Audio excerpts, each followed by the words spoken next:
Welcome to Artcasters, episode 438. If you are watching this right now live, then you remember when we go live when I forgot because I scheduled this for an hour later. So, anyway, we've got Jim Lujan here with us tonight, and we'll get to him in a moment. But let's introduce ourselves.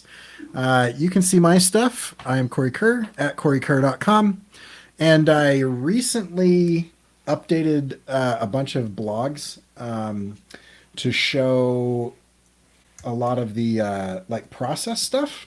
And so if you want to check out like some of the process things in my posts, I'm going to try to get all of the different like sketches and everything up. So you can see like what it takes to go into there. Like this turned into this, turned into that, turned into that. That's kind of cool. So go to CoreyKerr.com/blog and you can check that out. Josh, where can we find your stuff? Yub dub, my gentleman. Yub dub. You you can find my stuff at joshuakemble.com. You can also find 4 albums that have been released in the last like 2 months on Spotify. Yeah, and the latest one is Written for the Dead. So I encourage you guys to check that out. And also pick up Jacob's Apartment 2 Stories, my 2 graphic novels that you can purchase where books are sold online.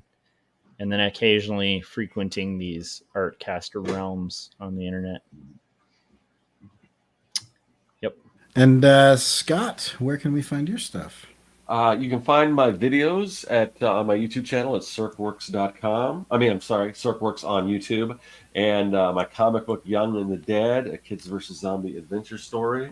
It's basically like Goonies meets Night of the Living Dead. That's available on my website at circworks.com, as well as my wax packs that I make featuring movies that we never got wax packs for back in the days. There's a lot of cool ones up there. You can check those out. I also have digital products that'll help you create comics better, faster, and more efficiently. And if you want to learn how to make comics, you can go back over to my YouTube channel where I have a series. You got to look in the archives, but it's up there. It's Making Comics 101. It's basically the most comprehensive free course on making comics that you're going to find anywhere. Also, I have an appearance coming up in not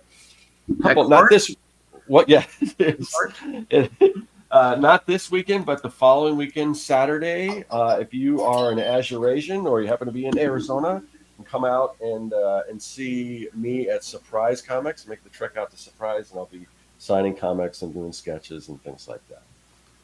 Nice. Cool. And we have a couple comments. I see Josh is back with us. Actually, that is a deep fake. Josh is not back with us. We're just faking that. Which brings us to a shallow fake, Jim Lujan.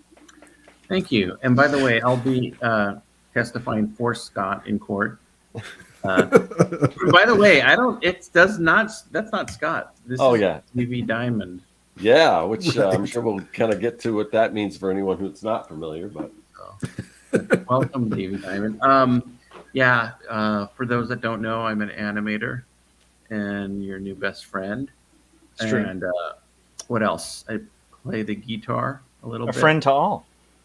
I'm a friend to all, and all to a friend. So thank you for having me on for the 418th time. Appreciate it. And Paul's here, so we can start now. So, Jim, you recently did something. I was trying to think of. I don't actually think very many animators have done this. Like, I'm trying to think of other people who have done a feature film by themselves. Like, I know you had help with voice actors and stuff, but like, I mean, there's some rare air that you're breathing at an hour and 40 minutes. And it didn't take you, 27 years to do. So you've finished the full fungus and are just in rendering hell at this point. so tell us about it. I started it in May 2023 and finished it October 10th, 2024. So, and by finished, I mean I'm done. But then you're right, rendering. Final Cut Pro. We'll get into a little bit of that, but creating the story, working with everyone, recording everyone was a joy. I never got sick of it. I had fun making this from day one to the last day. Now exporting it from my computer, that's another level of hell that we'll go into. But not at first, but every computer has its limits, and I think I strained the limits of my new computer, believe it or not. So, but I have a done version now, and we're happy with it. So we'll go into that too a little bit. But yeah, I don't know. I don't know what to do. Yeah. Yeah, well, I think now your life is over. You'll never achieve this level of success again. No, I'm kind of curious, like, so you're working on something, and you're always pretty consistently working on something. It's not like you take long breaks in between projects, but is this the longest you've spent on a single project? Absolutely, 100%. By 5 times probably. We were doing the math. I was talking to Deacon Burns yesterday, and we were saying so how many months is that? 17 months? Is that right? A year and 5 months? Yeah, it's 17 months. How many cartoons would I have done in 17 months? You know, here, you're both teachers. You tell me this. I don't teach math. Yeah. and deepfake Josh just left. You can only fake it for so long. Okay. What are you so saying? if it takes me about 4 months to do a cartoon, so 4 times, it goes into 17, 30 times. Is that right? Yeah. Yeah, that's about right. I got a calculator. So, but that's about 4 or 5 cartoons I could 4.25. Let's say 4. That's like 4 movies I could have. Yeah, I believe the calculator.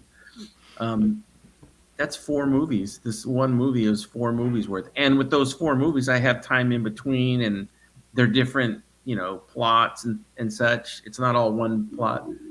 So yeah, this was like a huge undertaking. And a couple of points to know. Not only it was a huge undertaking, but in the middle of it, I switched animation softwares.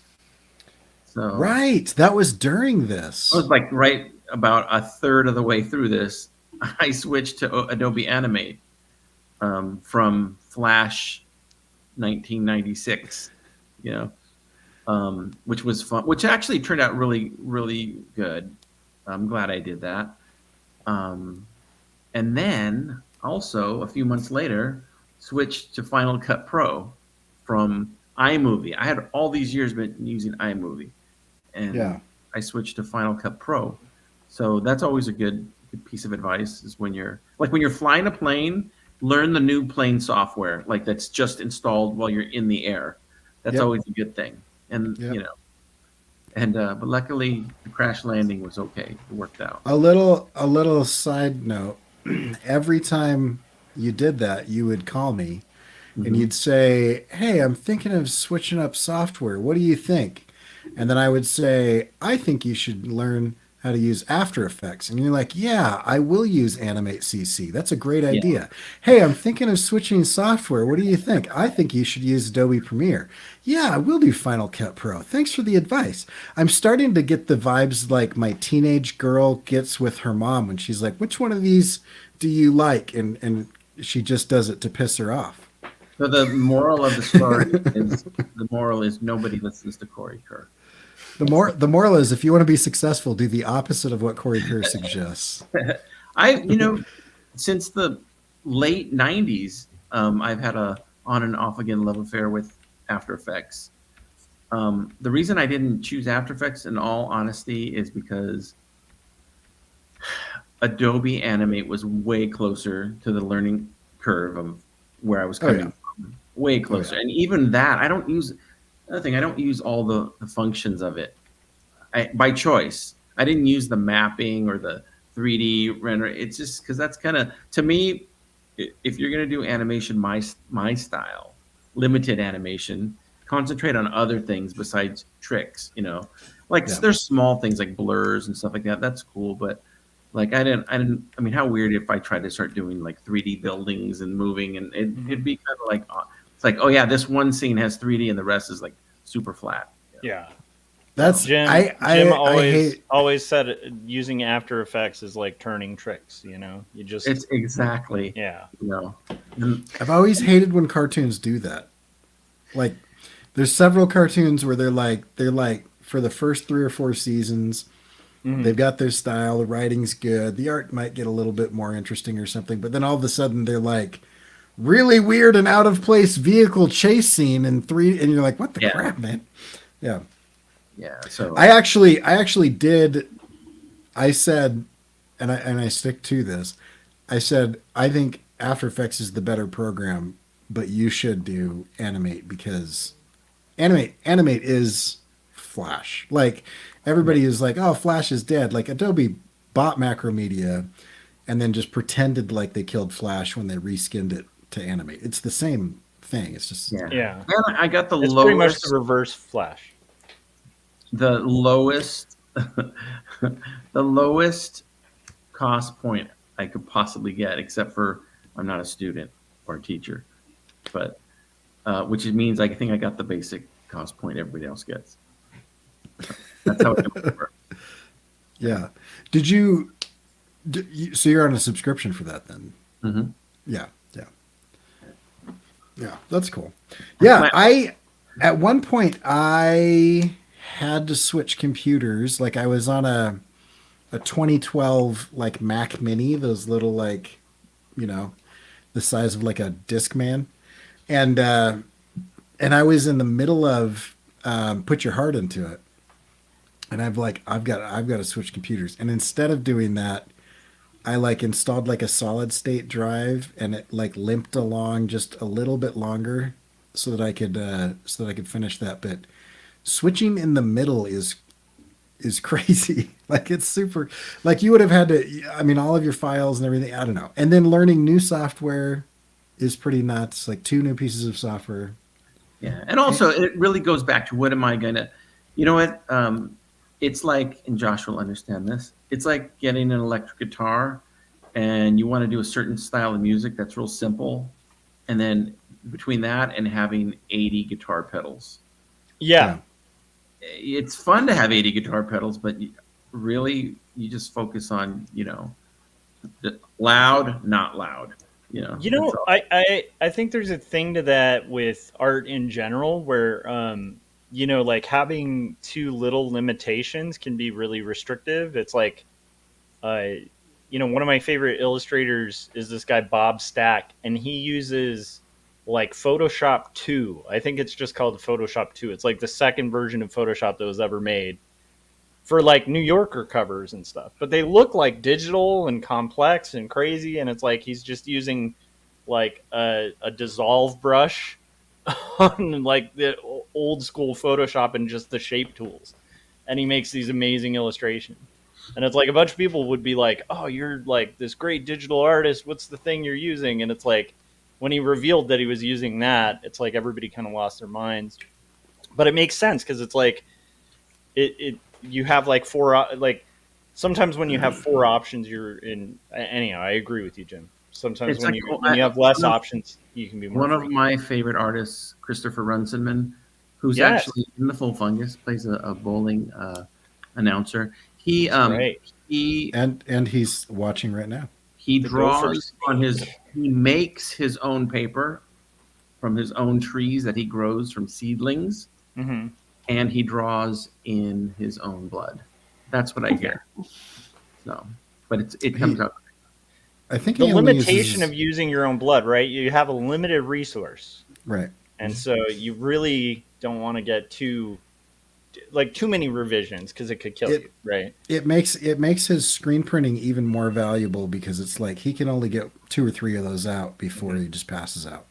Plus, when I use my own blood to do comics, my comics the book gets herpes. So yeah, kind of strange. I always wondered that about the Kiss comics. Yeah, like is there some stuff going on in those comics, like from reading those pages?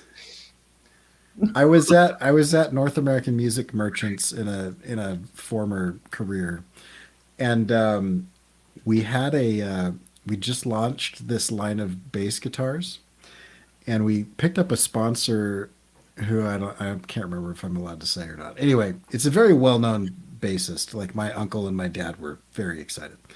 They're like, "No way, you're hanging out with so and so," and I was like, "Yeah." It was Paul McCartney, guys. It was Paul McCartney. It Was was it not. Blackie Lawless? I'm not going to answer, but he cut himself, and I thought it was interesting because he didn't say, "Oh, I need a band-aid. I've cut myself." He looked up, and his eyes were very wide, and he said, "I shouldn't bleed." And I still have no idea what he means, but given some of the bands that he was in, lead singers biting heads off of bats and stuff, I was like, yeah, you probably shouldn't. Let's get that taken care of. Anyway, yeah. So you never know. So Blackie Lawless, I wasn't far off then. Okay. Yeah. Anyway, so back to the full fungus. Give us like a quick, for those people that haven't been following along, give us a quick pitch of what that means. Are we talking about mushrooms here, or what's your elevator pitch for the log line here? God, where's ChatGPT? The Full Fungus is the story of a fabled piece of music that is discovered, and an old mobster who wants to get his hands on it. He's wanted it for years, and the low rent detective, which is the second movie feature in a row that I've done with the low rent detective, but low rent detective that's on the trail of this missing piece of music, and the mysterious figure that's hiding this piece of music, and all the hijinks and fun in the seedy parts of LA take place. It's basically, I think I just described Revengeance. Right. But I do this one by myself. Yeah.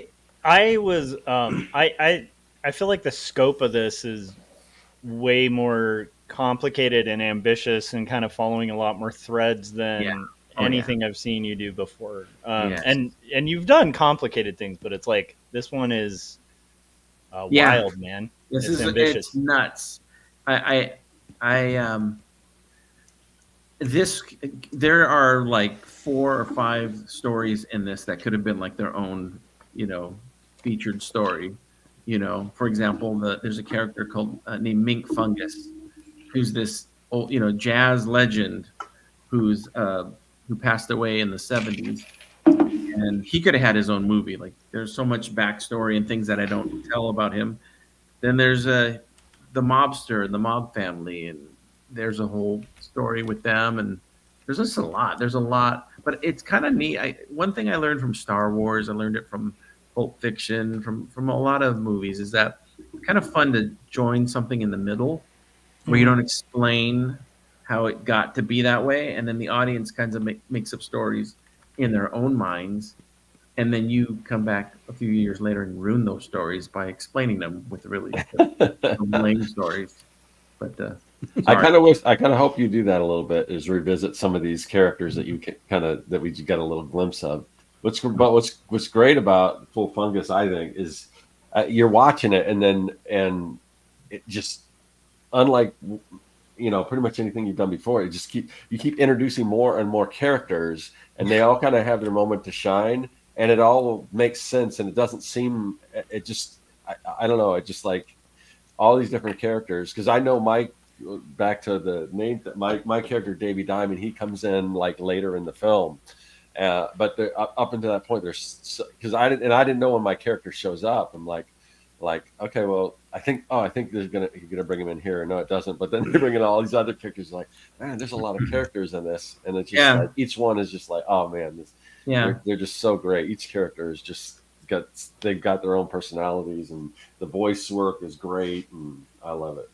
Davy Diamond is the son of so the lead detective in this movie, the private eye, is named Chino Diamond, and Davy Diamond is the adult son of Chino Diamond.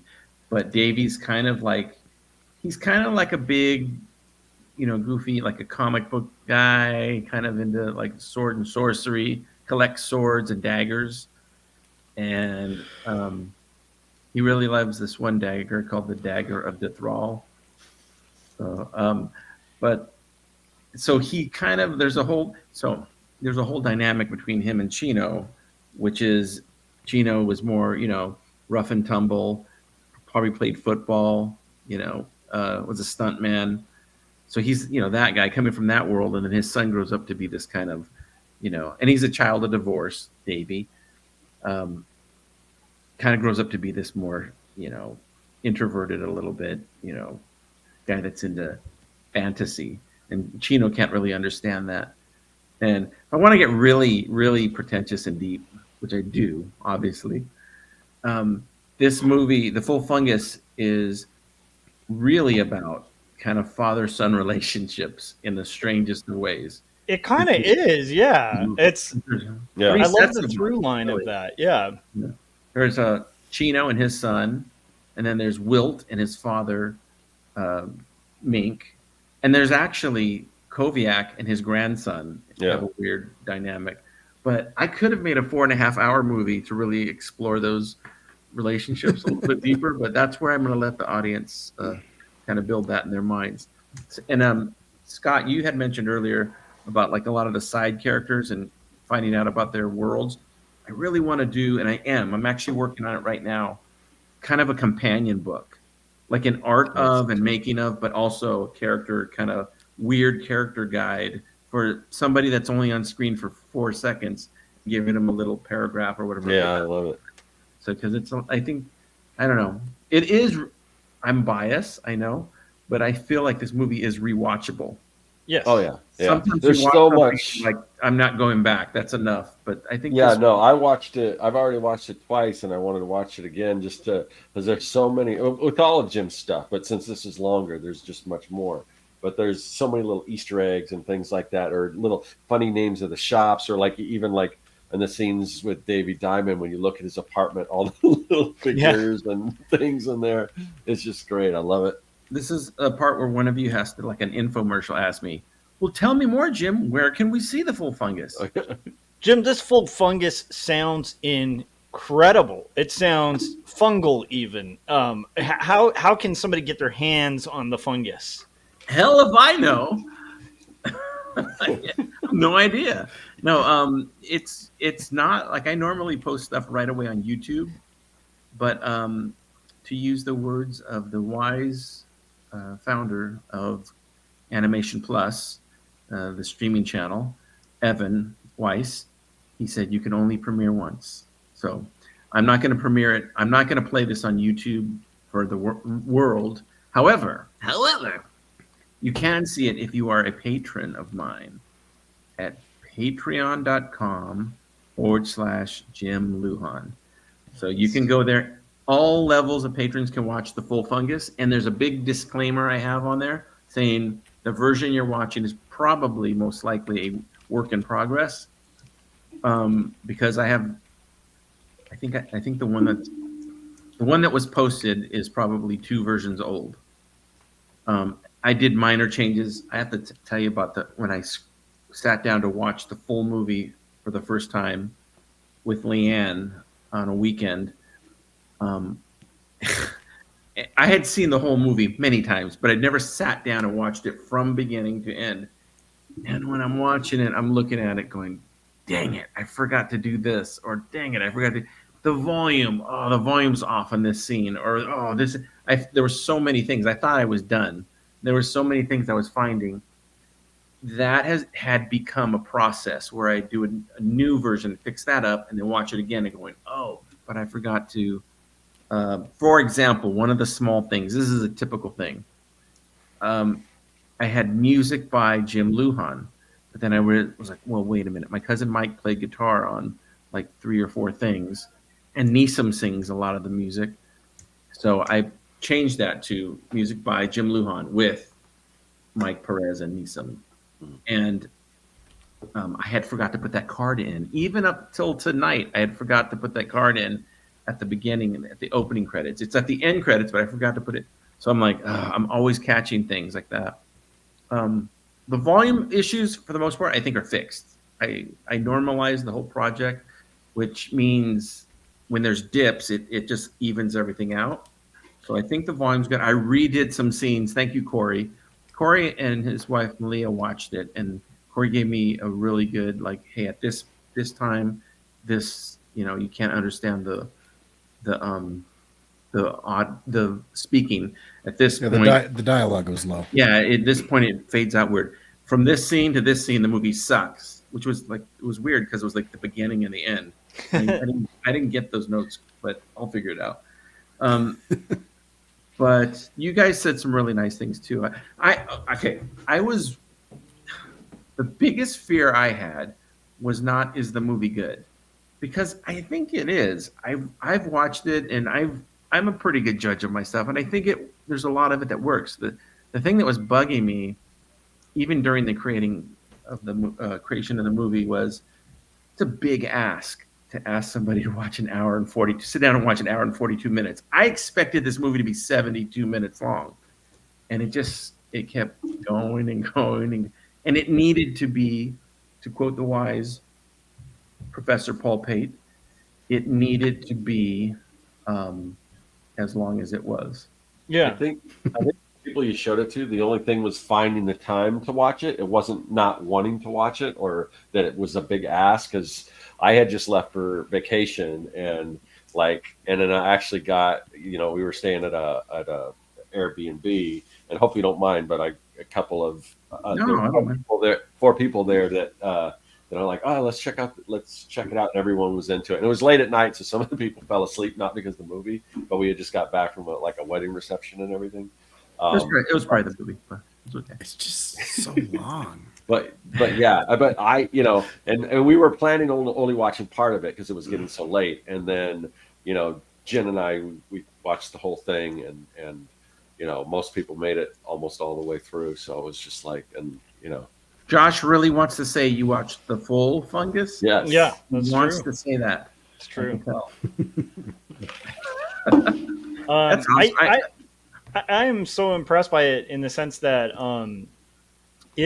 we mentioned this when you first showed it to us. Even the first cut, it's very well paced. So and it changes a lot, but you still keep the through line, like the thread of the story, and it's a really interweaving story with a ton of characters. But the fact that you kept that through line really coherent and kept the humor consistent. There were just little bits in it that I absolutely love. I think my favorite living in LA County was a lot of the chase scenes just have a very very realistic LA chase that threads throughout it. And there's just little things like that throughout that kind of keep the humor interweaving, but then and maybe you can chime in on this, but the thing I really like about a lot of your stuff, Jim, is I always feel like there's two kinds of humor cartoons. There's ones that are kind of mean to the characters that the person's animating. It's like a cold-hearted way of doing writing or comedy, where you're kind of laughing at the character. But there's something about the way you do your characters that no matter how quirky and strange and even maybe evil some of them are, there's still there's something about them that makes them a unique person that I can tell you as the creator actually care about this character. And there's, so in a weird way, it's there's a lot of humor to this story, but it's also very heartfelt and strangely kind of a touching ending. It was really, I love the way it ended.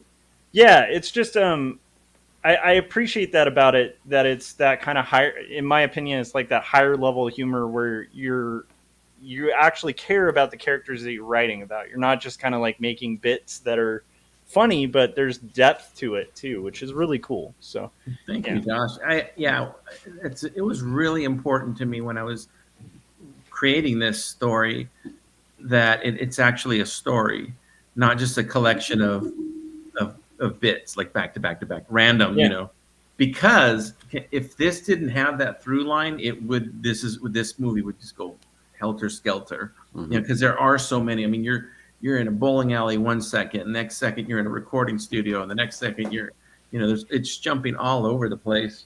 But Chino Diamond is like the through line. He's trying to, also, I don't know if it was Dr. Hodges, Gary Hodges, our friend. I don't know if it was him I was saying this to, but oh no, I think it might have been Paul. The way that this movie works, an easy way to describe it is detective gets a lead. He goes and interviews this weird person. Then he gets beat up. Then he kind of collects himself and goes and interviews the next weird person. And then they lead him to another weird person. And then he gets beat up again. And then it goes into flashback. And then you're back from the flashback and you're somewhere where like, where the heck am I? Who is this new person? And then you see the new person's story developing. And then it goes back to the detective and he's talking to another weird person. And it just all ties together. That's why I didn't know when my character was going to come in, because I knew he came in after his father was sort of in trouble and something had happened to his father and there were people after him or whatever. But that happened. It kept happening over and over. He kept which is great. And I'm not. This is not a spoiler alert or spoiler, but I mean, at one point, late in the movie, Chino loses a tooth. Like, you don't usually see that in a movie where like, you just have to remember that he's missing a tooth for those scenes. But he gets pretty beat up in this film, and there's shootouts in this film. I have a couple of shootouts. Oh yeah, wild shootouts. They're pretty quick. Yeah, they're wild. They're pretty quick though. They're not like drawn out for 15-minute shootout. They're not Heat, but they're more like Butch Cassidy and the Sundance Kid ending. Kind of shootouts.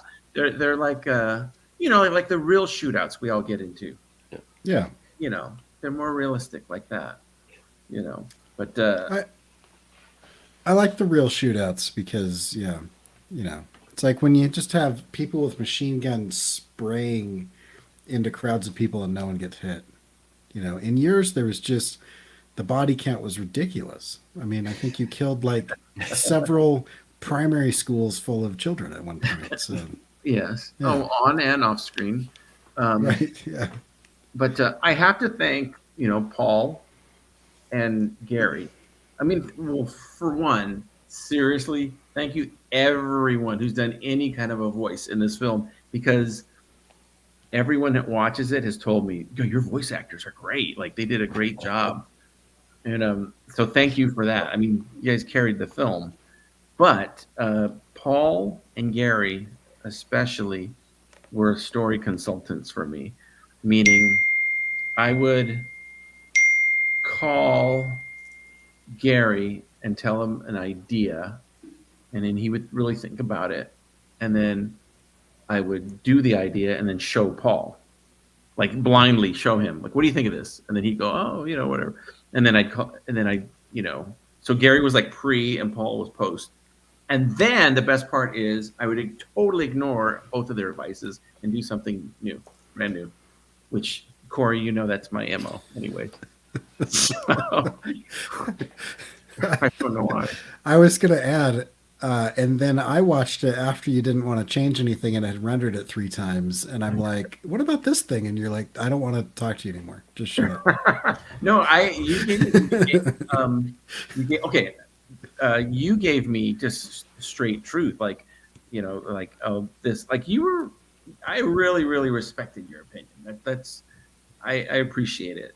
And I did make the fixes. I went in and made fixes, and I think I made them all. I think everything you said, I went and fixed. And it was technical stuff. It wasn't like, why is this character doing this? Now, there is, you had the mob finds one of the characters they're looking for, and you and Malia both said, well, the only thing is that we're wondering, how did they know that character was going to be there? And I remember I said, shut your mouths.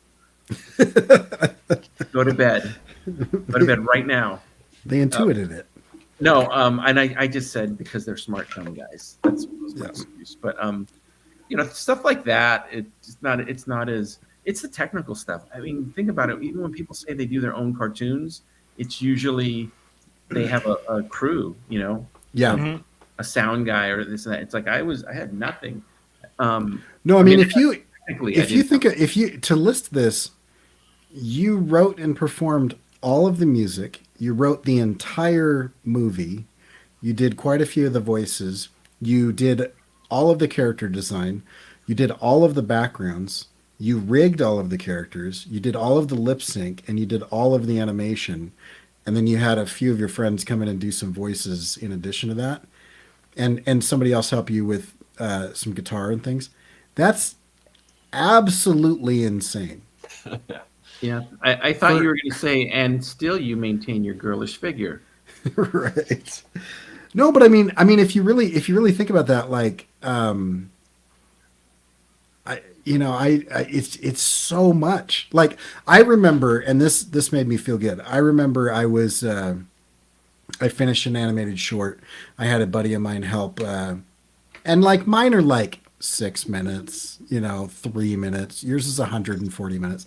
But like I finished one, and I showed my buddy, and he's like, dude, you did this whole thing yourself? And I was like, yeah. And he's like, I was thinking about this the other day he saw like a cartoon in the theater, and he's like, there's like hundreds of names that are scrolling by at the end of this, Maybe Leanne did some catering. I don't know. Maybe did you make your own food?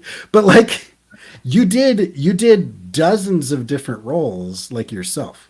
Like it's a pretty significant undertaking to do that. And then the length that you did, I figured it out if you're wondering.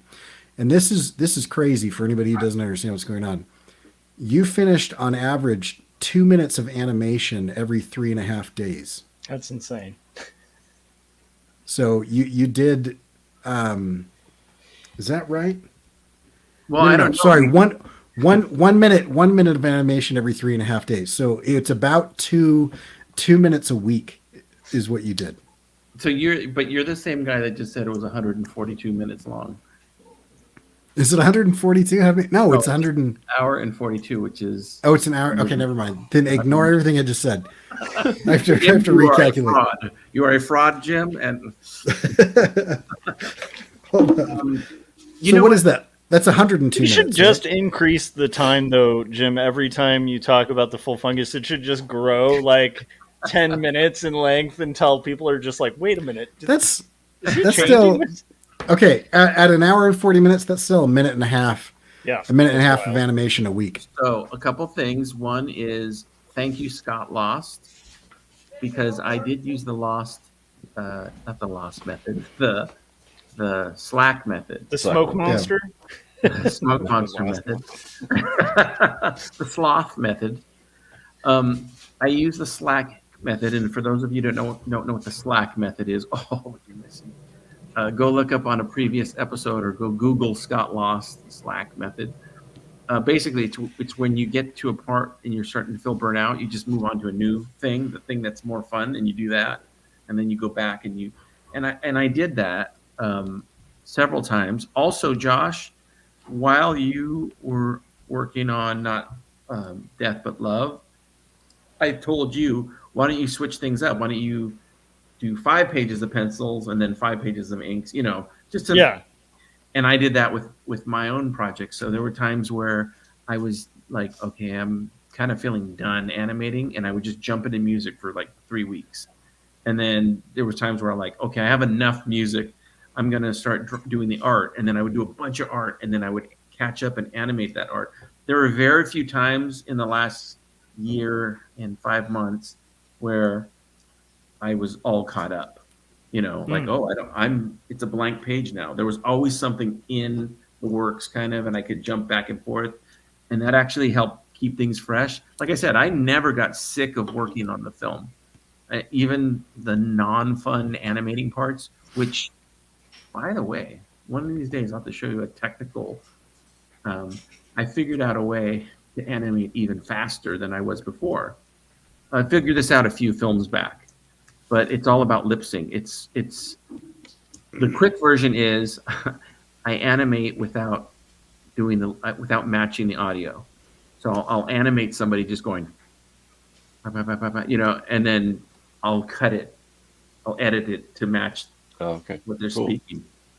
There's all kinds of little tricks that I learned to do that make it work more seamlessly so it doesn't. It's just it's nuts, but yeah, it's kind of a weird way, but it works, and I like that. The reason I developed that is because I wanted to be able to, while I animate, listen to music or podcasts. I didn't want to have to like, I need silence while I'm matching this audio, because that is hell. That is hell. But yeah, so there's a lot of things I figured out. I also figured out in this film, 20 minutes was always my sweet spot for animation. Something about a 20-minute movie that's perfect. Like it's long enough to feel like a movie, but it's short enough to feel like a long short. And I never knew, was like, why am I doing all these 20-minute films? I didn't have any purpose for that. I mean, they're kind of too long for festivals, and they're kind of too short to be features. And then I started working with Animation Plus. As it turns out, that's the sweet spot. 20 minutes is perfect for airing because that gives time for commercials and stuff.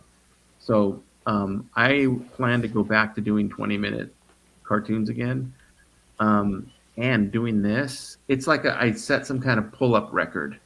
And now, like I can, like I just did 1,000 pull-ups. So now doing 50 pull-ups is easy, So speaking of pull-ups, I wore pull-ups, diapers, as I did the full fungus. That's another way. Yeah, that's a good stakeout trick as well. Yeah. Very, very, a lot of people don't know that. I'm wearing them now. Beef jerky and pull-ups. That's the secret to success. We have a surprise guest. Yes, we do. Dr. Hodges himself. Dr. Gary Hodges. Dr. Hodges himself. Oh, by the way, when we were watching the movie, I was watching with Jen, and when your character came on, she was like, "Oh, gross." It was just the reaction. That's a common reaction. That was a lot of my reactions I got in high school. You know what's weird is when Gary came on screen right now, Leanne just did that. The same reaction. Same reaction. Right off the bat, I want to apologize. I don't know why I have 9 o'clock stuck in my head for the start of Artcasters. I don't know. It used to be a long time ago. It used to be. Yes, that synapse is not being rewritten or something. So I'm sorry I'm late, but I'm glad. That's okay. Oh, We didn't need you at all. I mean, also, if it makes you feel any better, I completely forgot what time we do this. And I forget almost every week. Yeah. Yeah. We usually have to remind each other. It's like, what time is it again, guys? I know I've asked like 3 or 4 times. It's like, is it 8 or 9? Is it 8 or 9? Yeah. The problem for me is we're in 3 different time zones, and one of those time zones is Arizona, and so it is sometimes in Mountain and sometimes in Pacific. And I, for some reason, it boils my brain to like figure out, because every time I ask, like, hey, what time are we doing this? Like, it's like, I hope Scott doesn't answer because I still won't know. That's why I always say Pacific, because we're always the same. Like we never change. So. But then I have to do that in my head and be like, okay, Pacific is the West Coast, which means that the sun is setting, so it's going to be earlier. So I'm going to add an hour. By the way, we have in the chat Deacon Burns. Nice. Well done, Deacon. Yes, I'm posting his. I guess I can't post his counterclockwise.com. But Deacon plays mink fungus, wilt fungus, a lot of fungi. Yeah, he's a fun guy. Such a good voice acting in it too, like so good. Yeah. So, but it's awesome. This is like a little mini family reunion. The reason why Dr. Hodges jumped on is because, well, for one, he has a lot of video blackmail on me. Yeah. So there's that.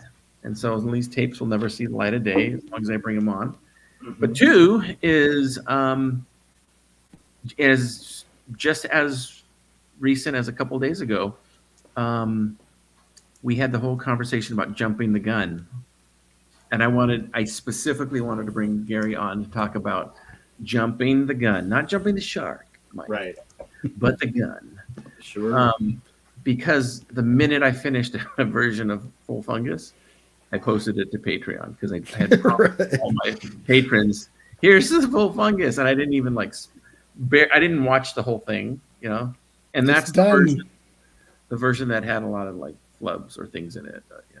Not, I mean, it still was good, right? I mean, it still was Yeah, no, it was yes. It just there were some volume issues fine and tuning that could Yeah, it's funny Yeah. because the volume issues.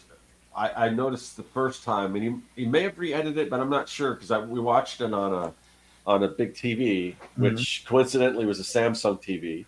So the first thing I did when we got to the Airbnb, when we turned on the TV and I saw it was a Samsung, I went to Animation Plus, and Pleasure Beast was playing. Oh no, that's awesome. Yeah, that's awesome. Nice. And then so he queued up the movie, and we were constantly adjusting the volume. But then I watched it when I got back. I watched it on YouTube, and I don't know if that was before Probably a or fix. after. Yeah, I Yeah, fixed. but- That was the first thing I fixed was the volume. Yeah. And then I thought I was done. And then I realized, oh, I got to fix the scenes Corey was telling me about. So I fixed those, and I thought I was done. And then I realized, oh no, I haven't edited the credits, And then I went and did that. And thought I was done. And then I realized, oh crap, I left all of Gary's scenes in the film. I went and fixed that. And so Is this why I'm here? Is this why I was invited? Is that what we're doing? by the way, that? another reason I have to tell you publicly, thank you, Gary, because you are the one that created the. Oh, is that what we're doing? We're doing And that that- now. Yeah. That I got appears like repeated. 5 times in the film. Yeah. 6 times in the film. So thank you for that. You get no money, but thank you for that. Yeah, I no problem. Yeah. So, but let's talk about jumping the gun, because I jumped the gun when I posted this, and then you had for those people out there that are working on projects, and you finish a project, and you immediately want to show the world the project. Yeah. How do you slow down? I mean, you're a good It's example. Well, what I told you, and I think a lot of us here can relate to this. I think there's a big difference between working on a print product versus a digital product, because you have the ability to do what you've done, which is say, oh, those audio levels aren't quite right, go back and fix it, re-upload, and like no harm, no foul.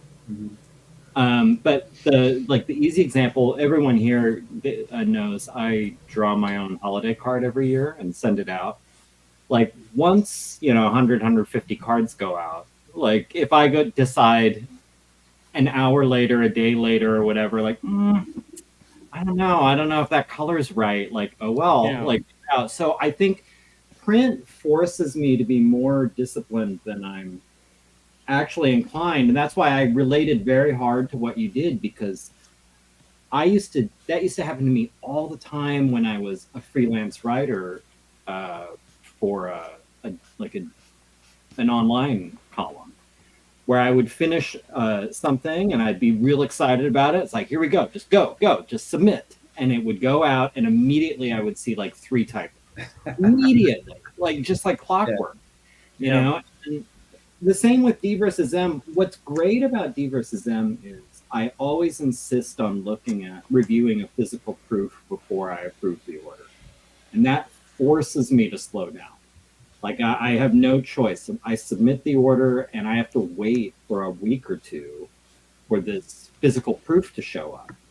If I didn't have that, if I was just like, yeah, place order, whatever, I think I would trip over myself and something would go, to print, and I would get 100 or 150 copies of E versus M, like a first run, and I'd be going through it, and it's like, how did I miss this? Like, all these just basic things. So I totally understood where you were coming from. I think, though, it's the difference between print and digital. If I had to choose, I would rather it be these technical issues that were undiscovered than, oh, this character is just not working. Because that's Oh yeah, that's a different level. Yeah. Or you accidentally trimmed a scene that made future things make sense. Mm-hmm. Or you accidentally put, like a rose on the wrong side of a character's head and then had to redraw the panels. One of the controversies. I mean, just hypothetically, if that was something someone was doing right now. That can't happen. That's impossible. Right. Who would ever? One of the controversies of this film is that when Josh, I had him record, I think like 11 lines, and he turned up he turned out only having like 5 lines. So I know. I was so mad. I had a diva meltdown. I called Jim. I called my agents to call Jim. he threw one of his stilettos against the wall and it stuck. I started a cancel Jim campaign on Twitter. Yeah. Which actually got me a lot of followers. It was kind of weird. Yeah. That's kind of no, but and had we not mentioned Josh, so everybody on this panel is in the film, as well as That's right. Deacon Burns, who's on the chat, and Paul Pate and Christopher Runciman. I mean, there's a lot of the cast in here. I gotta say, Runciman, Hodges, and of course Deacon, right? Like, just kind of take the like, I don't know, man. Those vocal performances just stood out. Also, Davy Diamond, man, that was a very pivotal role, actually. Anyhow, interesting. But one of my favorite lines in the film, pat myself on the back, but I don't deliver the line. Scott does. Is where Chino's bragging about his son, and he says, "Yeah, Davy he's over at Medieval Knights. He's the Green Knight." And and Davy corrects him all like humbly, "I'm not the Green Knight, Dad. Jeff's the Green Knight." You know, it's so good. Can I shout out some of my favorite lines? Are we doing? Yeah, absolutely. Because are we doing this now? Are we doing that now? So these are very random, very random. But I don't know. I want to. Please tell me who to give credit to, because I don't know who did either one of these. Okay. I love the fantasy audio book. That's incredible. About the elves, like in the woods, with their eyes showing a mixture of. I just thought that was so perfect, and I loved it. And then I love the like bro that's being talked to before the shooting starts, where he was like, "I'm all about peace, but I'm all about peace, bro." Yeah, but I can do the war, or whatever that weird line was. Where it's like, I thought that was hilarious too. There's something that happens to that dude later, which I won't mention because a little bit of a spoiler, but what he says is kind of funny. Yeah, I really like that. That was Neeson. That's Surfer Joe, his little Surfer Joe moment. Yeah. That's so good. Neeson's great. And then the other audio thing was, okay, so I kind of did lie. I wrote that segment. Yes, but it's through an audio AI. That's okay. I wondered if we could talk about that for a second. I had a whole segment. In fact, a lot of people have seen it. I've played it on Hey Man, How's Your Movie Going? Which I have to do one more episode. Will probably be a wrap-up episode. You do. But there was a whole AI, the Enigma of the Full Fungus opening. And that was a straight up, I typed that into an AI thing, and it, and it worked. It was great. I thought it was really funny. But I had a couple of people, not just people on this panel, but a couple of other people, including one that I'm married to, said, "Why do you use AI? Why didn't you just do that?" Like, and I thought, and then even my nephew was like, "People, I wonder if that's gonna bug anybody that doesn't like AI." And I'm like, yes and no. I was trying to talk myself into just keeping it because I was too lazy to fix it. So then what I did was I went and re-recorded it in my voice. And I thought good. It was a good recording, but I just wasn't as happy. I was like, there's something about this whole PBS vibe that this first voice had. So what I did is I took my voice, and there's an AI filter that you can put your voice through, and I turned it to 50%. So it's not a complete AI voice. It's my voice with a weird filter on it, but it sounds like me, but it also sounds like a weird PBS guy now. So I think I nailed it. Like I think so too. Yeah. And what's funny is you were asking kind of about that, and that was one of my biggest things that kind of took me out of the movie was that intro voice. Even though the part put me in the movie, but just the voice. The voice, yeah. There's something. It's like you know what it is? It's like you're a musician that has like a rawness to the guitar, and suddenly it was like this shreddy thing, and I'm like, what is sample? This doesn't like sound you're like Jim. Sample. Yeah. Yeah. And so, you're right. That one fix, I don't know, when I saw it, like when it was redone, because I was worried. I always worry when I'm giving feedback on animation. What if I'm wrong? And then you're having to like recut this. No. But when I saw that, I was like, yeah, it's I better. get it. I think that I sent you guys a version tonight, and that version, the 3.0 version, is I'm the happiest. Like I'm the happiest with the beginning of it, and I think I have a final version of the film done. But like I said, I'm going to sit down and watch the whole movie, and I might go, oh, I forgot to put this entire, like who knows? There might be something I find, but I'm ready to be done with it. Like I'm ready to be done with it. Like just to have it out. I need to start submitting to festivals, and I really do want to play this on Animation Plus if they'll have it. And I'm already talking to them about that. Dude, you have to let us know when it's going to go on Animation Plus. Yeah, they've already expressed interest in it, and I mean, I have a feeling it's going to. It's just a matter of timing of when. We should have like a watch party or something. Yeah, I definitely want to do that. So what I may do also is have a private watch party for everybody that was in the film and all my patrons. So that's cool. That'd be cool. That's a little lure for people. Like I said, if you want to see the film right now, go to Jim Lujan on Patreon. And any level, you can watch the film. There's a password protected. The password is, you can watch it on. I think the version I have up there might be the latest. If not, I'll upload it tonight. But again, I'm happy with the film. And I feel like I'm done tweaking with the film. And we'll see what happens. Festivals is going to be weird because I haven't been in festivals in like 10 years. So we'll see what happens. You all are going to be millionaires from this film. I'm looking forward to it. I'm already spending the money. I just figure like it'll come. It'll all take care of it. So I'm leasing an Escalade. I plan to get Neuralink with the money. Yeah. Yep, that's a smart move. I think I'm ready for it. I love it. But I have a lot of people to thank in this film. I made a list, so I'm going to read it.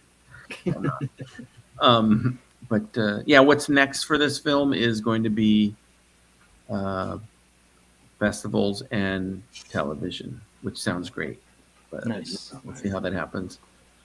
And then back to doing shorts, fellows. Back to doing shorts because I am not going to do it by myself, a feature-length film. And by that, Jim just means that he's going to start wearing more shorts while he's doing live streams. And they're going to get shorter every live stream on Patreon only. So you guys need to be... only like 20 minutes short of a 2-hour movie. Like, I think you got to push. You got to try and hit that peak.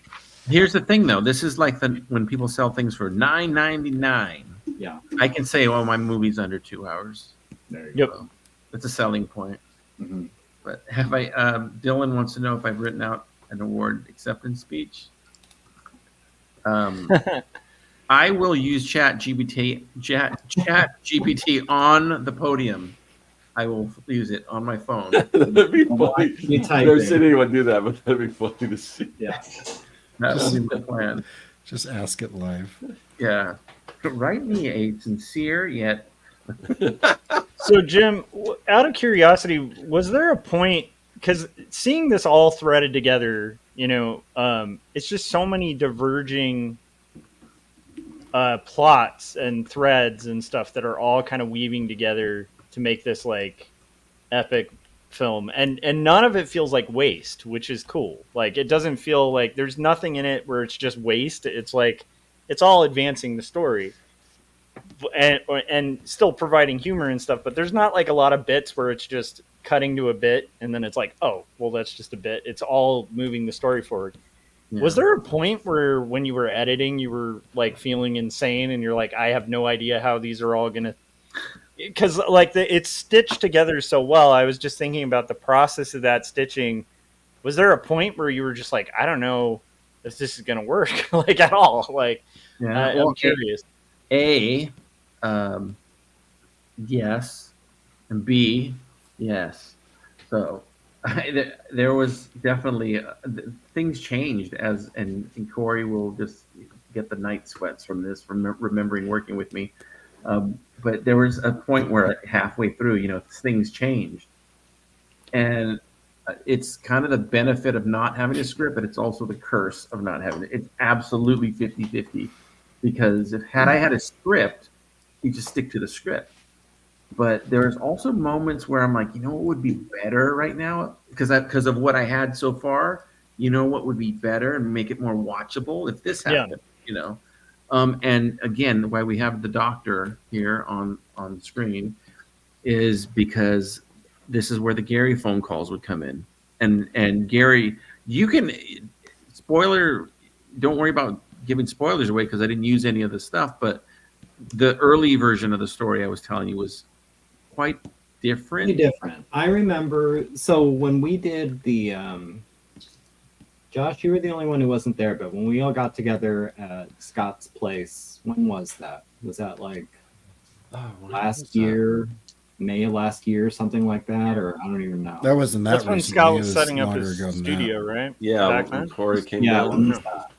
That was a whenever while that ago, was, I know I was drawing D vs. M 79, and we went to go get coffee, and we were going to talk about, Jim and I went to get coffee, and we were going to talk about our respective projects. And you were just cooking Full Fungus in your head. Like, I think you had some doodles, like you hadn't animated anything yet. You hadn't, like, you had some ideas, you had some sketches, and the story you walked me through, like, I think this is what happens. And you had it pretty detailed in your head, and it almost entirely different from what the final product is. There was a mink fungus, there was Koviak, there were some, like, the bones, not even the bones, the most basic parts were there. Yeah. But everything else, but what I was telling you on the phone the other day was it was a lot darker. It was a lot more serious. It didn't have, and I suspect it would be almost impossible for you to do an animated anything without it having a little bit of silliness or lightness or quirkiness. But the way you were describing the original version of the Full Fungus, it didn't have, you weren't describing any of that. It sounded more like a moody generational, like this mystery box thing. It was very private eye. Sounded interesting, but it's been fascinating for me to watch it kind of evolve and morph for the past year and a half or whatever. Yeah, because the question was, how is this going to be cartoony and funny? How's it not going to be, anime, like dark anime? Well, and you were still struggling with heroin addiction. addiction. Always. I mean, but you were still struggling with, like, will it be like 30 minutes or an hour? Oh yeah, Hour and a half. No. Like you were still. It was always 72 minutes. I said 72 minutes. And then I'm like, why do I have that 72 minutes, 72? And then I realized 72 virgins. That's why. That's why. It was in my head. I don't know if it would have been dark like anime or something, but because we were our touchstone was The Long Goodbye. The Long Goodbye. Elliot and Gould. like that Marlowe, like a Marlowe story. Yeah. And like that very classic kind of the sort of disheveled private eye narrating this weird twisty turny, story. Yeah. That's what the way you were describing it, I was picturing like something like that, but drawn by Jim, and like that's kind of, and there was going to be a jazz thing. And yeah. And then Koviak is actually from, if you go back and look, I have a cartoon called Seven Smiles. Yeah. And that's on YouTube. And Koviak is actually from that cartoon. That cartoon takes place in 1982, and he's already like 50-something years old, So that's where I knew I wanted him to be an old man living in LA now. Yeah. And then the first characters that were designed, like the Chino Diamond that you see on screen, is only like the third version I've ever drawn of him. So I have one quick version I did, and I think I posted that on Instagram, and then I have another version, more fixed up version, and then I have this version, which I traced over that other version and cleaned it up. So, I was trying to remember if Chino ever appeared briefly or in any of the other films, but no, he looks a little bit like Charlie Rossman, the guy who does the voice. Yeah, he looks like a bizarro version. of Charlie, which Charlie does the voice for Jerry the Pool Man in Infinity Pool, and that also looks like a bizarro version. But I drew that version, that character in Infinity Pool before I ever met Charlie. Oh wow, Oh, that's crazy. That was weird, yeah. So Because that one looks a lot like Rossman. And that's that drawing, the one you see on screen in Infinity Pool, that is the actual drawing that was before I ever met Charlie. So I think Charlie metamorphosized out of nothing. Yeah, he's actually you conjured him. Yeah, he's just in the creative nether and appeared. Having met Charlie, who's a good dude, it is funny that the likeness Infinity Pool is much closer, but there still is a bit of like just Rossman-ness to the PI. What Gary's mentioning makes me because I'm a nerd for those detective stories, like the Philip Marlowe. Like I used to for a couple years, I was like revisiting all the radio shows of the Philip Marlowes, and I can see the influence that had on the Full Fungus, because just the fact that it starts off with him getting beat up is a classic.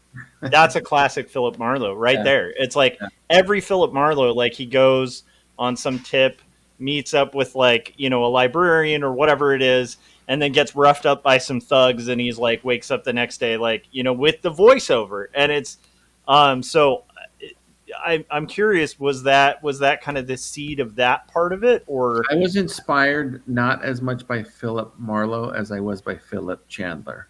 Yeah. The Chandler book series was, I like it. No, absolutely. I listened. I mean, while I was making this, before I was making this, as Dr. Hodges mentioned, The Long Goodbye, we love that film. The classic detective. I knew I wanted to do something that was LA noir, modern day. Although all my stuff looks like it takes place in the 70s or 80s, but I never give the timeline. But Full Fungus could be 9 days ago, or it could be 12 years ago, or it could be 20 years ago. You never know. Yeah, but, somewhere after the 50s and 70s. Yes, somewhere after the 50s. But what's his name? Elmore Leonard, dude, that's another influence. I knew I wanted to do. I mean, I'm not like, people don't see my work and go, "Oh, Jim's a crime. Everything he does is crime and action." But I knew I wanted to do something that had tinges of action or crime in it. And what I do, I'm here to do what I do best. Which is weird characters. I knew I wanted to have a lot of strange characters. And then here's the other thing, too. I have to thank Deacon and Charlie, because those guys were so available to do voice the changes I needed. Like, hey, I know I had you say this. Can you say this instead? And then they would email me their line a lot. So thank you both for that. But I knew I wanted to have something that had a lot of twists and turns. And did I ever think it was going to be twists and turns as I'm making it? Not as much, but it turned out to be so. And then I got it. One more thing. I want to thank Deacon, who's in the chat, for totally just putting his foot down and saying, "No, Jim, you have to do a full jazz soundtrack." Yeah. Because at first, the early version of this film had a soundtrack that was real schizophrenic. No. It had a rock song, it just kind of jumped around. And then Deacon said, "No, you have to do all jazz." And that was early on. It's a good call. Very early on. We a third of the way through, maybe it kicked in. I'm like, "You're right," and I just from then on just did everything has a jazz tinge to it. And so I think that's great, because like early on, the first stuff, at least we were hearing, at least I think like Scott and me and Corey were hearing, was like a lot of like, you'd just be like, "Dude, check out this weird jazz track I just tracked," and you'd play it for us, and it was amazing. It just sounded like pretty legit. I feel like this is a White House press conference, and I need to call him Corey. Corey from United UPIA. Yeah, I have questions whenever there's an opening. Okay, by the way, Corey, your drawing right next to you looks like another guest on the show. Yeah, right. True. This is a character developing. What drawing? That's our new host right there.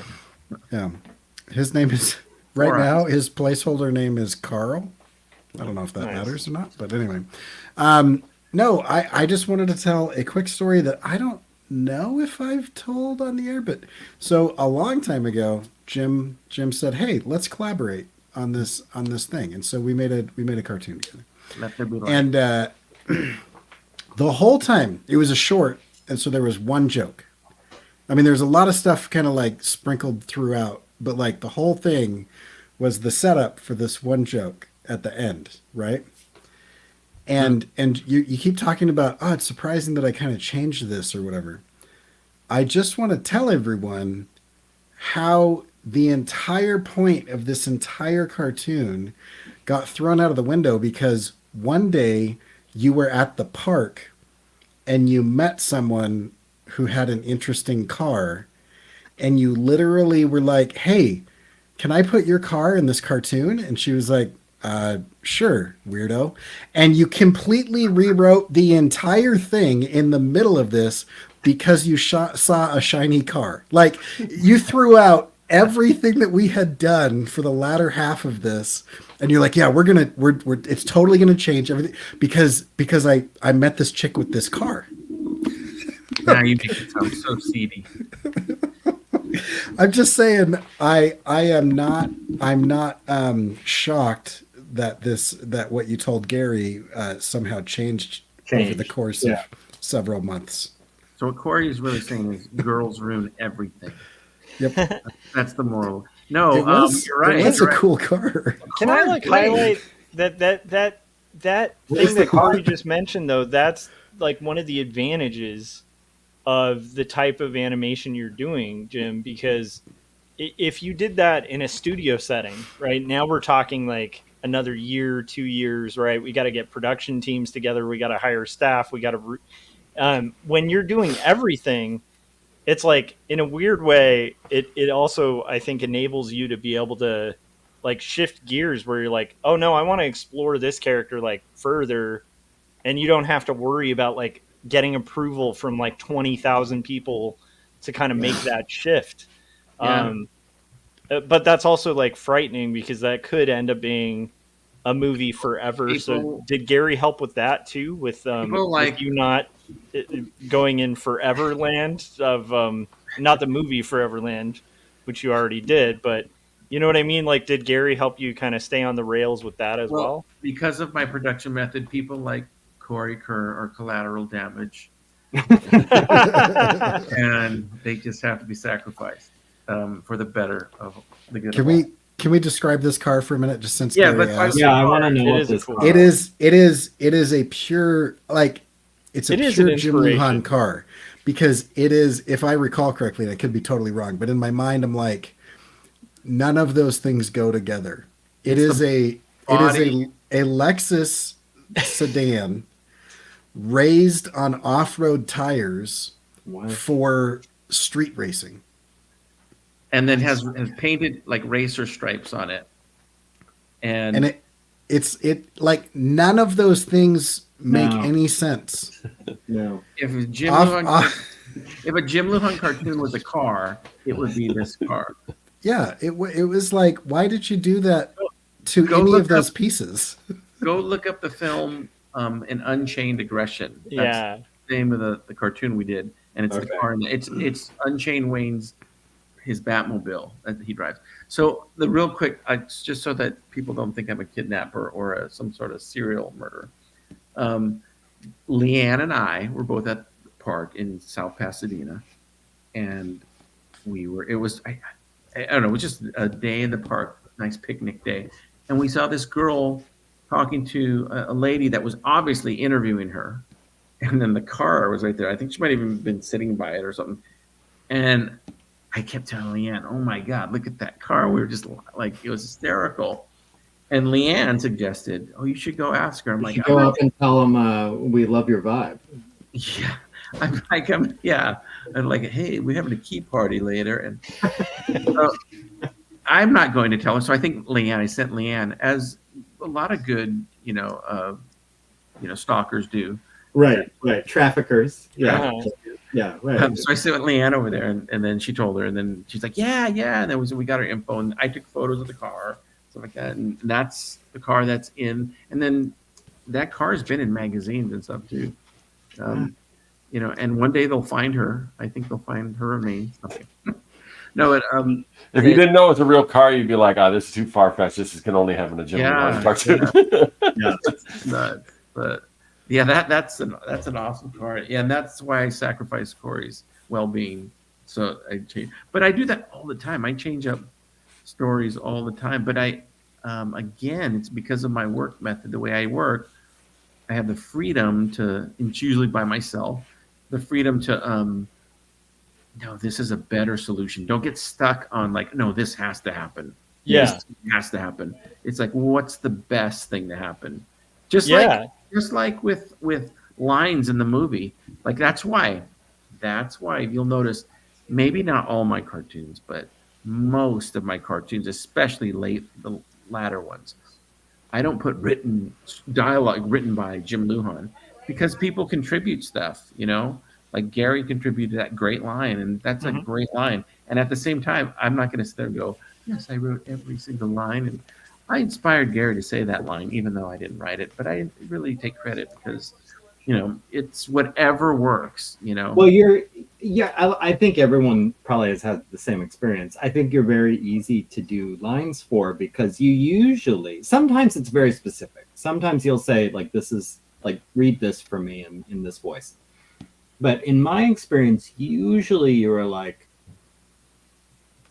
maybe not usually, half the time you'd say something like, just say a bunch of things as if like this is happening, just whatever. And I would just start throwing out lines, you know, and I'd give you probably way more than you needed, but it gave. Well, you guys know this from the cabin retreat from the Crestline.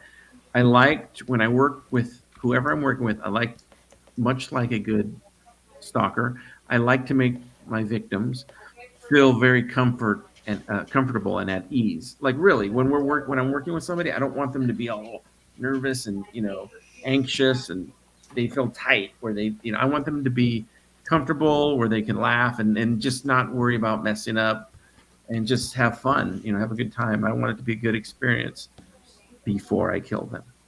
Yeah. But and that's how I think. Corey, I was listening to the all of the takes that we did with Malia because you didn't cut in between. Have you gone back and listened to those? Oh, I think I sent them and deleted them. I have them. I'll send them to you. It is the most ridiculous. You can tell. I'm sure it helps that I'm just like not being helpful at all in the corner, making fun of both of you the whole time. Well, but she's also pretty vicious towards you in the thing. It's funny. The thing she's saying.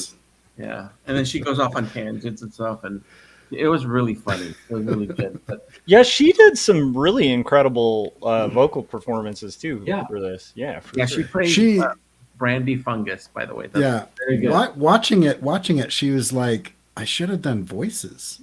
Like Jim just wanted my voice, but like she's used to working with directors that are like, all right, give me something like this. Let's do this now. Try this voice. Try this accent. And you were just like, say this, and then she said it, and you're like, oh, it's amazing. It's amazing. Yeah, and when she's yelling at characters, I'm wondering if Corey's getting PTSD while she's doing that. Like, that sounds familiar. She doesn't yell at me, but I do. If something needs to go down, I don't need to bother throwing in. Like she'll take care of it. Well, her character does choke out, I think, 4 people in this movie. Yeah. And pummels a few of them. So she has them. And would choke out more if she was allowed to. There were a couple parts where she's like, I can. Right. And you all know the non-secret of the naming convention of Brandy Fungus, right? Is that her father is Larry Carlisle, a game show host that we all know from Cash Grab, which makes Brandy's birth name Brandy Carlisle. That's right. I thought about that. Yes. I'm a big fan of Brandy Carlisle. I think she's great. I don't think many people are familiar with her. I feel like that's supposed to mean something, and I have no idea. She's a musician. She's like people that go outside know about her. Let's just say it. I'm gonna- You gotta Google her right after you Google the car. She's great. But I thought she was a little nichey. Like I knew who it was, but I know like, you know, I know hipster. Belinda Carlisle from the Go-Go's. Or that. She's or that, also yeah. good. But yeah. But So I had some questions. Some I think I'm going to hold back for if we do a screening because they're spoilery. But Okay. there were a couple that I think you probably one I'll give you the option, but one I think you could answer. yeah. What? So having watched this evolve from the very beginning, at what point did you decide Lose to your mind. highlight the father-son element? Like there's definitely like a whole fathers and sons thread that becomes more and more apparent as the movie goes on. And No pun I know- intended. what's that? Apparent. No pun intended. A pain. Mm. There we go.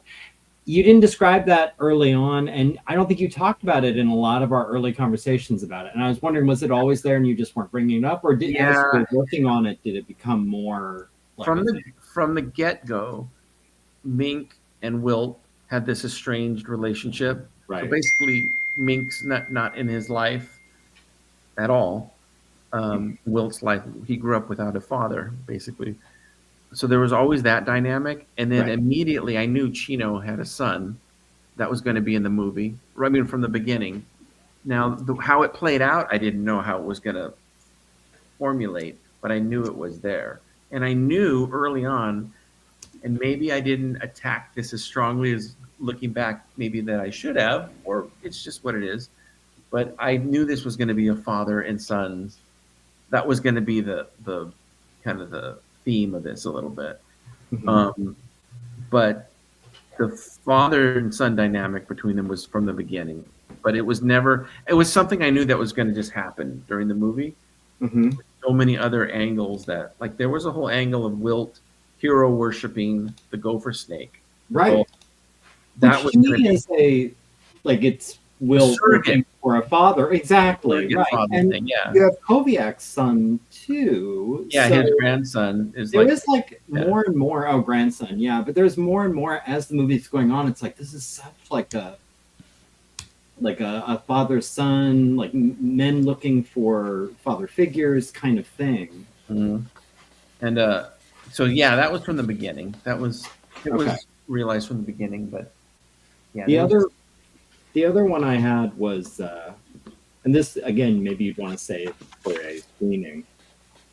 Can we talk crossovers, like characters? Yeah, 100%. Yeah, So there was Fingerman, right?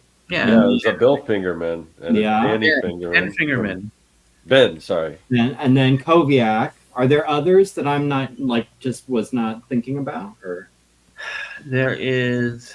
Let's see. Okay, so Ben Fingerman is Danny Fingerman's father. Danny Fingerman is the lawyer from Sugar Machine, as Right. well as All That Glitters. Right.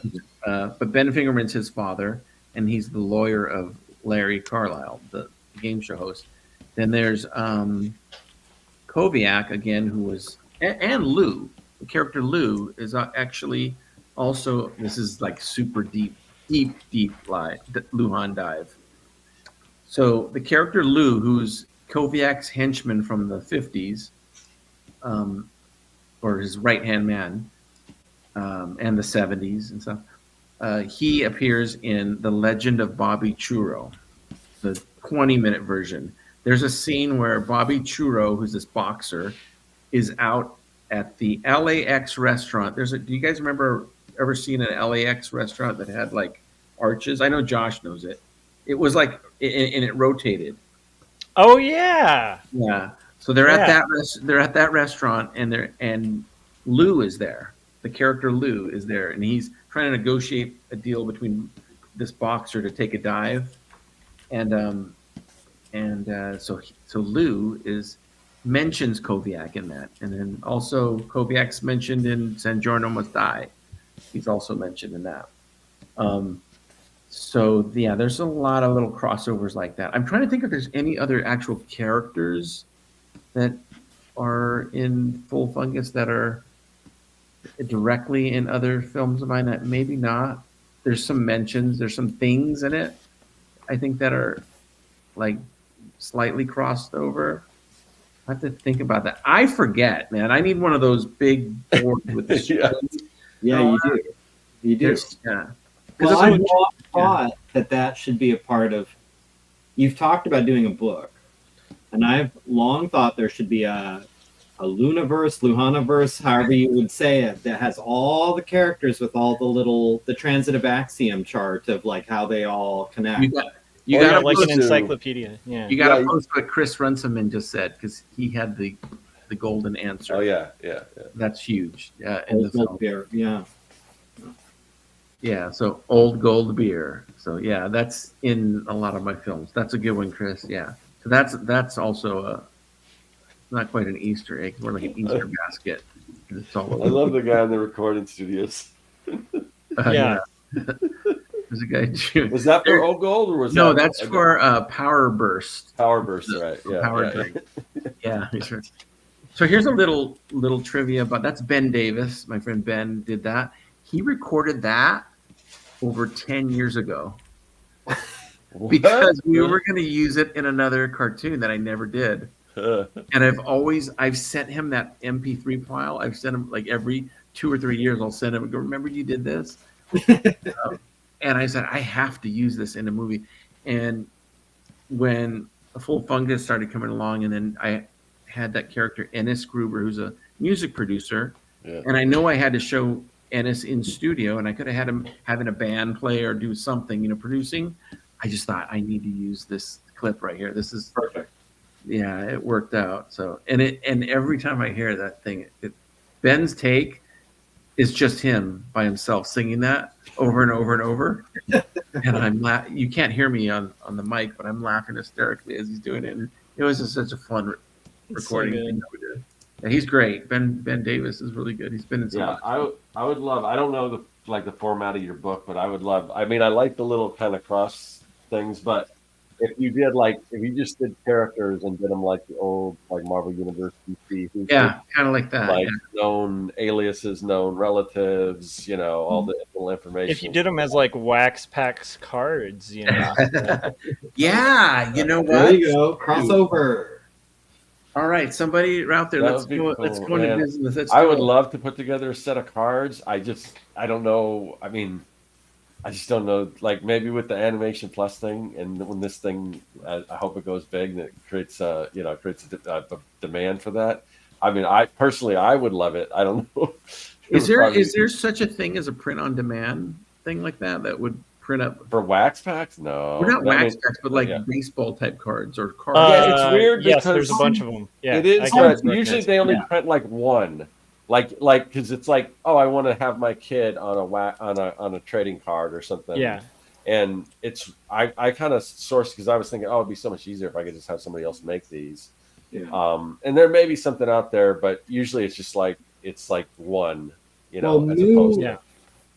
Moo.com, you're going to pay a little more, but it lets you, like I use Moo for my holiday cards and for my business cards. Okay, for some reason I thought Moo was just business card size. They have a lot of different. You'd have to look at the sizes to see if it works, but they do allow you to mix. So if you get if you order 100 business cards, yep, you can have 100 different designs. Okay. You can totally whatever. You can upload as many art files as you want, and and there's no extra charge, which is Dylan says the Game Crafter or Make.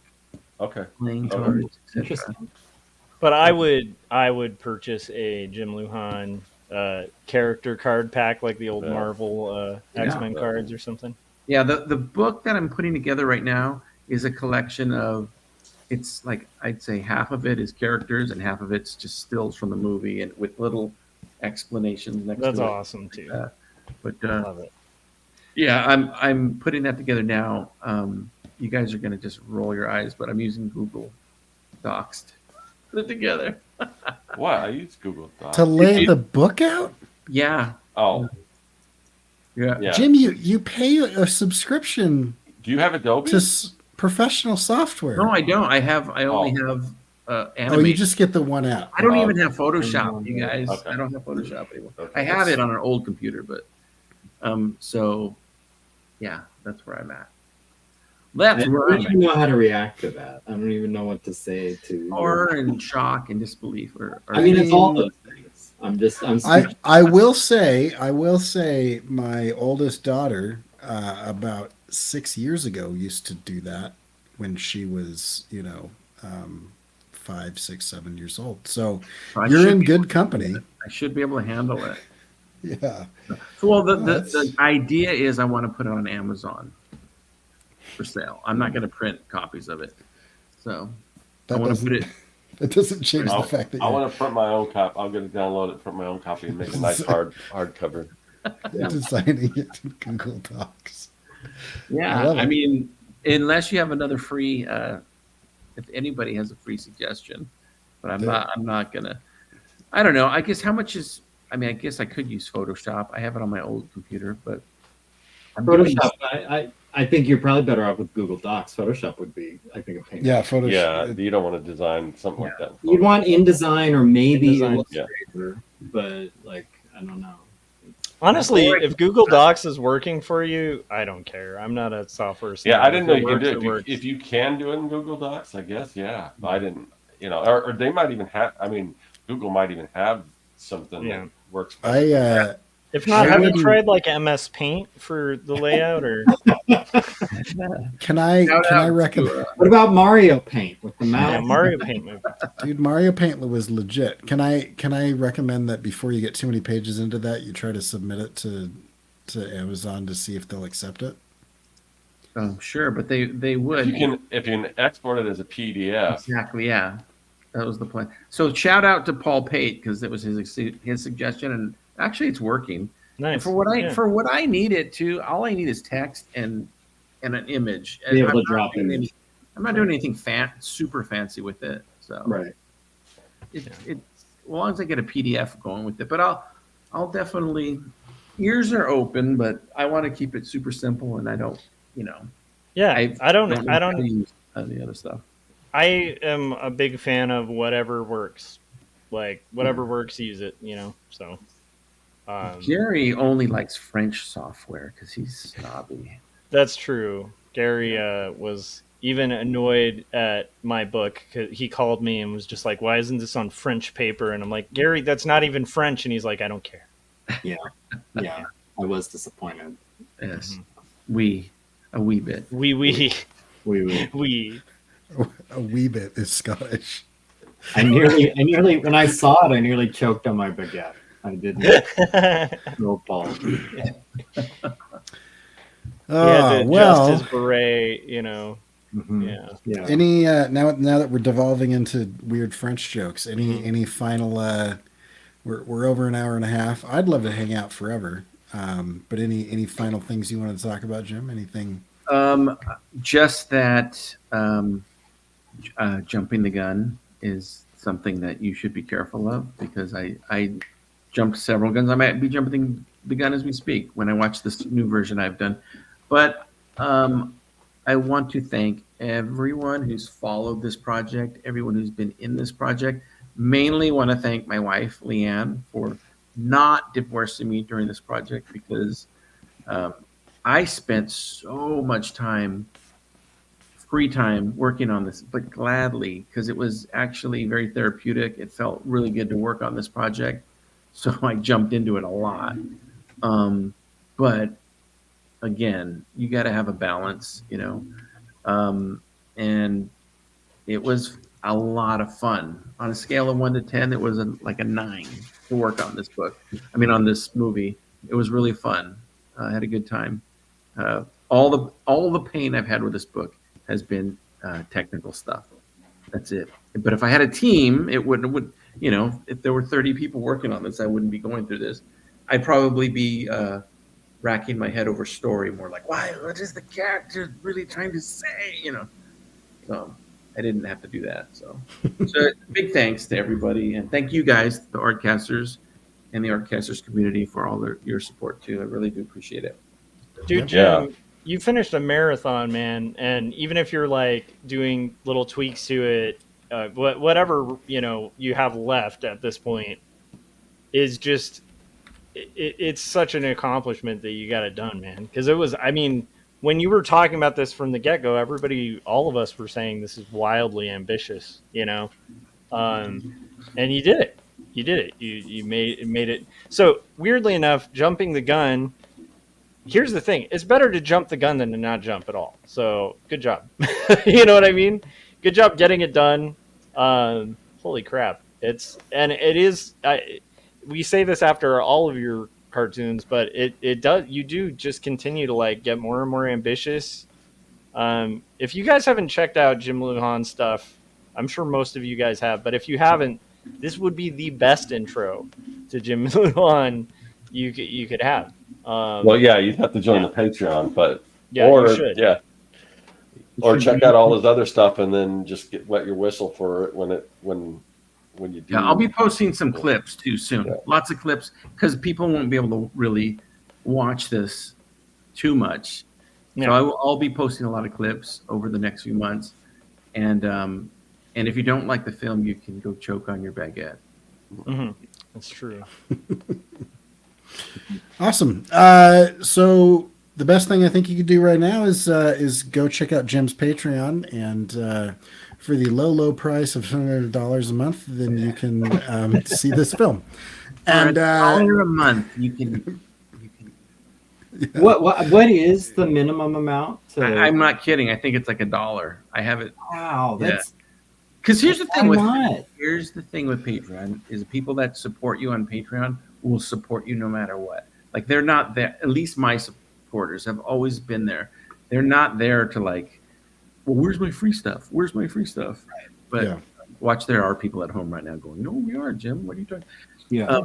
But really, they're there to support you, and I just say give whatever you're comfortable with. I'm not going to even, not going to set limits and like that. So, and still, I make $800,000 to $900,000 a month on Patreon. So, you guys should Google it. Jim is a millionaire. So, thank you. And Gary, where can we find your stuff? You can find me either on here. I'm just updating my. You can find me either on YouTube under my name, Gary Hodges. I stream on Sundays late morning, every other Sunday. Not every Sunday, every other Sunday. Next stream is going to be not this coming Sunday, but the next one. You can also find me on Instagram under the handle right here, Dinosaurs versus Marsbots, Dinosaurs vs Marsbots. Just for anyone who's interested in checking out my work, supplies are limited. They're getting low. I'm trying to sell everything through, completely sell out, and it'll be a while before I reprint because the reprints are going to be a little bit different. So if you're interested in checking out my work, and I encourage you to do so, you should probably move now, or you may be waiting for a long time. Awesome. And Josh, where can we find your stuff? Well, I'm sorry, I couldn't understand any of that French, just complete French ramble going on there. But vive la France resistance, my friend. No, anyhow, yeah, you can check out my work anywhere on where books are sold, Jacob's Apartment and Two Stories. Definitely check out Jim's cartoon because you can check me out in it as myself, which is insane. So check that out for sure. And the only way at this point you can check that out is by supporting Jim's Patreon, which you should do. You get to see behind the scenes stuff, and it's really cool. And then also check out my music and stuff on Spotify, free streaming, all that kind of stuff under Joshua Kemble. And that'll do it. I can't think of any more French jokes. I was going to try to riff on that. It's not anywhere. I'm surprised you haven't gone into Better Off Dead French fries. Yeah. Oh, yeah, that's true. That's true. Scott, where we can don't say find your French stuff? fries on here. We say freedom fries. Thank you very much. Anyhow, go ahead. All right. Okay, yeah. I'll wrap. Go ahead. Where can we find yourself? Scott? Oh, yeah. Okay, yeah. So you can find my stuff at circworks.com. There specifically, you'll find my comic book Young and the Dead, Kids versus Zombie Adventure Story. Takes place in the 80s, kind of like Goonies meets Night of the Living Dead. I also have digital products that help you make comics. I have my wax packs up there, and on my YouTube channel, you can find the videos where I take nostalgia and ephemera from the 70s, 80s, and 90s and recreate it, put a weird, unique spin on it. A lot of fun stuff. And if you go back further in my archive, you will find Making Comics 101. It's my series on how to make comics. Oh, yeah. I mean, how cool are those? How Yeah. could you not want one? There's some of the wax pack. Yeah. That's Gary Horner's unbelievable. done. Yeah. Oh, awesome. I love it that you just have it right there. That's cool. Yeah, so all that stuff available either my website or my YouTube channel. Cool. And speaking of jumping the gun, I jump the gun every time I post anything. So you can see all of my stuff live if you go to CoreyKerr.com/book. And I am going to be releasing a comic, and I think I've decided to release that one page at a time. And then we'll just figure out what to do with it after I finish it. But you can read it as I'm doing it if you go to CoreyKerr.com/email. And all that's happening now. The Artcasters, you want to make sure that you jump into the link in the description of this video because it goes between 3 different channels, and we never know which channel it's going to be beyond. But you can get an email in case YouTube does not notify you. But you should subscribe to me on YouTube, Joshua Kimball and Scott Cirkland, to make sure that you don't miss anything, and get on that email newsletter so you can get that email when we say that we're going out. And thanks you two for coming on, and we'll see Can I mention 2 more things real quick? I forgot to mention. 2 Saturdays not this Saturday, but the next Saturday I'll be at Surprise Comics, signing comics, doing sketches. The other thing I want to mention is next week, I believe it's on my channel, is our big Halloween episode. And if you've seen any of our Halloween episodes, you don't want to miss that. So we always have David Hartman coming on. So you don't want to miss next week's Artcasters. Yes, Scott, don't miss Halloween every year. I say You don't miss it. And Yeah. I miss Are every you single going to be one. there? Yeah. No, somebody is always filling in my place for some reason. Is it someone who's filled in before, or is this No, it might be a new person who hasn't filled in. Wow, intriguing. Yeah. We'll find out next week, guys. Yeah, come see our special guest next week. So sign up for the subscription in the description of this video, and we'll catch you all later. Thank you guys. Thank you.